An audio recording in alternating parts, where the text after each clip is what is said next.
সম্পর্কে, তার পরিবার সম্পর্কে কতটা জানেন।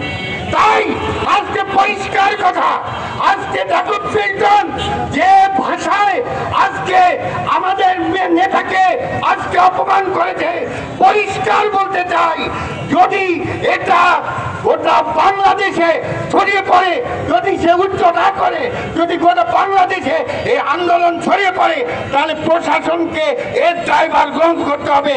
সেজন্য পরিষ্কার প্রশাসনকে অনুরোধ করব, আপনারা জ্যাকব মিল্টন যেখানেই থাকুক আপনারা তাকে গ্রেপ্তারের ব্যবস্থা করবেন। এই কথা বলে সবাইকে ধন্যবাদ জানিয়ে আমার বক্তব্য শেষ করছি। খোদা হাফেজ। বাংলাদেশ জিন্দাবাদ, বাংলাদেশ জাতীয়তাবাদী। রাজনৈতিকভাবে যতটুকু মানুষ চিনেন, সংস্কৃতি কর্মী হিসেবেও কিন্তু প্রতিটি প্রান্তিক মানুষ, প্রতিটি ঘরের মা বোন, শিল্পী সবাই চিনেন। মিডিয়াতে যেই মিথ্যাচার তার নামে করা হচ্ছে, আমরা সকল শিল্পীরা তার প্রতিবাদ জানাচ্ছি এবং ঠাকুরগাঁর সকল সাংবাদিক সহ যারা আজকের এই মানববন্ধন কর্মসূচি আয়োজন করেছেন আমাদের সাংস্কৃতিক শিল্পীদের পক্ষ থেকে তাদেরকে ধন্যবাদ জানিয়ে এবং প্রশাসনকে অনুরোধ করব, অচিরেই এই মত বন্ধ করুন। কেন হলে ঠাকুরগাঁ নয়, গোটা বাংলাদেশের সমস্ত শিল্পীরা গান, শিল্প, নাট্যচর্চা সব বন্ধ করে দিয়ে প্রতিবাদে ঝাঁপিয়ে পড়বে। ধন্যবাদ এবং প্রতিবাদ জানাচ্ছি জনাব জ্যাকব মিল্টন সাহেবের এই লেখা এবং তার এই অপপ্রচারের জন্য। প্রিয় ঠাকুরগাঁবাসী, জ্যাকব মিল্টনকে আসলে আমি নিজেও জানতাম না। গত 2 দিন আগে ওনার এই 6 তারিখে আমি তার এই বক্তব্যটা শুনেছি। উনি ঠাকুরগাঁয়ের কৃতি সন্তান, বাংলাদেশের অহংকার এবং আমি মনে করি আন্তর্জাতিক খ্যাতি সম্পন্ন একজন মানুষ জনাব মির্জা ফখরুল ইসলাম আলমগীর তার সম্পর্কে যে কথাগুলি বলেছেন, এটি ওনার সমস্ত কিছু মিথ্যা, বানোয়াট, অপপ্রচার এবং তার কল্পনাপ্রসূত এবং স্বার্থ এবং ষড়যন্ত্রমূলক। আমি বাংলাদেশ দোকান মালিক সমিতি ঠাকুরগাঁও জেলা শাখার পক্ষ থেকে সকল ব্যবসায়ীদের পক্ষ থেকে এর তীব্র নিন্দা জ্ঞাপন করছি এবং অনতিবিলম্বে এই সব তার ভুল এবং মিথ্যা বানোয়াট তথ্যের তীব্র প্রতিবাদ সহ এর বিচার দাবি করছি।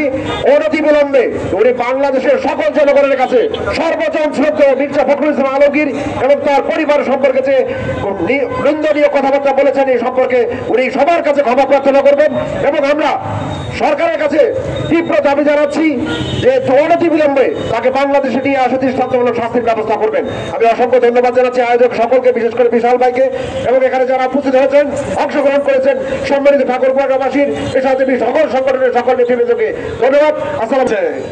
সেই মির্জা ফখরুল ইসলাম আলমগীর স্যারকে কটূক্তি করে বক্তব্য দেয় চূড়ান্ত বেয়াদব জ্যাকব মিল্টন। আমরা এর তীব্র প্রতিবাদ এবং নিন্দা জ্ঞাপন করছি। সেই সাথে সরকারকে বলতে চাই, ব্যথা পেয়েছি, বুকে আঘাত লেগেছে। এই রকম সুশীল নেতার বিরুদ্ধে, এই অপপ্রচারের বিরুদ্ধে সরকারকে অনতিবিলম্বে ব্যবস্থা নিতে হবে। জ্যাকব মিল্টন বেয়াদব, হুঁশিয়ার, সাবধান। বাংলাদেশের শ্রমিক সমাজ তোমার এর তীব্র প্রতিবাদ জানাচ্ছি। আমরা অচিরেই তোমাকে এ দেশে অবাঞ্ছিত ঘোষণা করব এবং চাই এ আগুন ছড়িয়ে পড়ুক সমগ্র বাংলাদেশে। এই রকম সুশীল সজ্জনের বিরুদ্ধে কোন বেয়াদব যদি অপপ্রচার করে, তার বিরুদ্ধে সরকার যদি ব্যবস্থা না নেয়, সরকারকে মনে রাখি।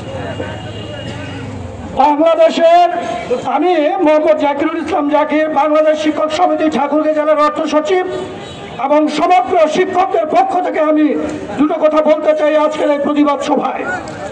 সম্মানিত সুধী, বাংলাদেশের রাজনীতিতে পরিচ্ছন্ন রাজনীতির গর্বিত প্রতীক হিসাবে যিনি ইতিমধ্যে আমাদের কাছে সুপরিচিত হয়েছেন জনাব মির্জা ফখরুল ইসলাম আলমগীর এবং তার ছোট ভাই মির্জা ফয়সাল এবং মির্জা পরিবারের বিরুদ্ধে এই জ্যাকব মিল্টন যে অশোভনীয় আচরণ করেছেন, মিথ্যা অপপ্রচার চালিয়েছেন, তার তীব্র নিন্দা এবং প্রতিবাদ জানাচ্ছি আমরা এই শিক্ষক সমাজের পক্ষ থেকে।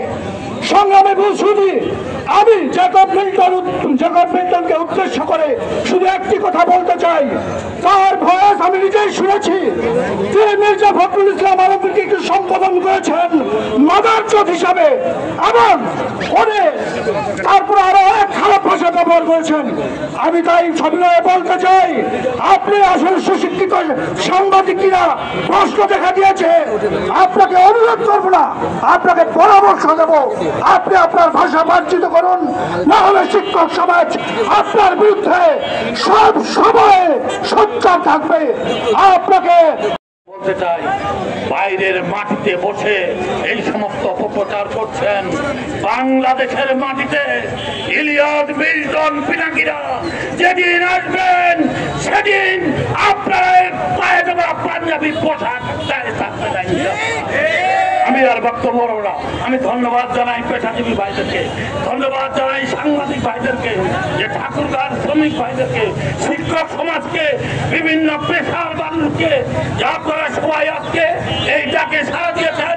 এবং ঠাকুরগাঁয়ের অভিভাবক যে একটি মানুষ, তিনি অসুস্থ, তিনি সিঙ্গাপুরে বর্তমানে হাসপাতালে, সেই মানুষটির সম্পর্কে এই সমস্ত অপপ্রচার যারা দিয়েছেন তাদের ব্যাপারে, এবং আরেকজন তাদের পরিবারের সন্তান তিনি বিন্দা ফয়সাল আমিন, তার সম্পর্কে বলেছেন এই পরিবার ঠাকুরগাঁয়ে সবাই এই পরিবারকে ধারণ করে, এই পরিবার সম্পর্কে যখন যা বলতে যাবেন তার আগে 100 বার ভেবে বলবেন, কোরআন দিয়ে বলবেন, তাহলে কারো পিঠের চাপা থাকবে না।